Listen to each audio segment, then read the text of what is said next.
Hello. So, first off, I want to say that I thought your group did a really good job. I really enjoyed the videos and the presentation as a whole. So, to address the first question, what video discussion activity did you find the most meaningful? I really liked when we talked about all of the different countries and what they're doing to fight childhood obesity. I found that very meaningful, and all the videos we watched. I think we watched videos on Scotland, Mexico, and China. And I think as public health professionals, it's really important to see what other countries are doing in terms of looking towards, anything public health related, but childhood obesity too. And I really found it interesting the Scotland, the Daily Mile thing for children. I think that that's a great idea that would be easily implemented into schools in Michigan and in the United States.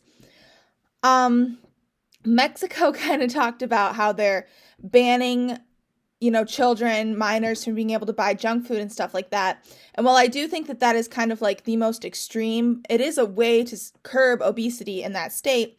I just don't think that it would work in the USA, just based on big food corporations and the tax on soda that they tried to do in New York that I don't think it ever went through. So I really found those interesting to kind of compare what America's doing versus some of these other countries. What do you think has the biggest influence on childhood obesity? I don't think there's one thing that plays a part in childhood obesity that's like overrules everything else.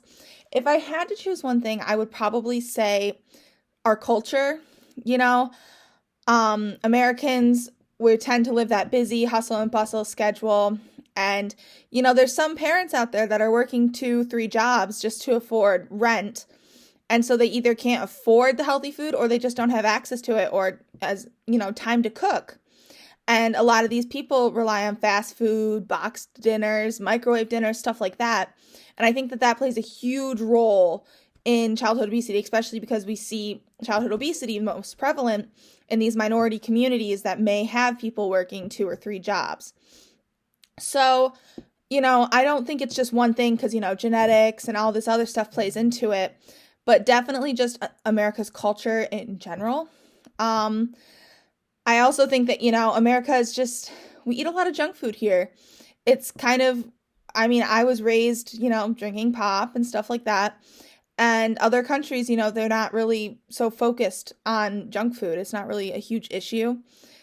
And for America, it's really a big issue. And advertising for junk food aimed at children, especially, I can think of a million cereal brands off the top of my head that it's literally just eating spoonfuls of sugar, but the commercials are directed completely at kids. So, the kids go to the store and they're like, Mom, can we buy this? Dad, can we buy this? And the parents just, get it for them because they might not know the nutritional value.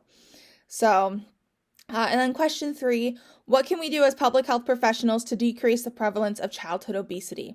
Well, obviously, education is important. If people don't gain knowledge on a subject, they won't have improvements.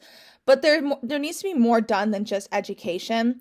I think Scotland had a great idea, the Daily Mile, getting children started young with exercising and using exercising as a means to of stress relief, of just, having fun and not as, oh, I have to go to the gym today, how a lot of us feel. So I think if you start children younger, learning to love exercise and fruits and vegetables. We watched another video where this woman was talking about how you need to raise a generation of veggie lovers. And I think that that is something that's also very important.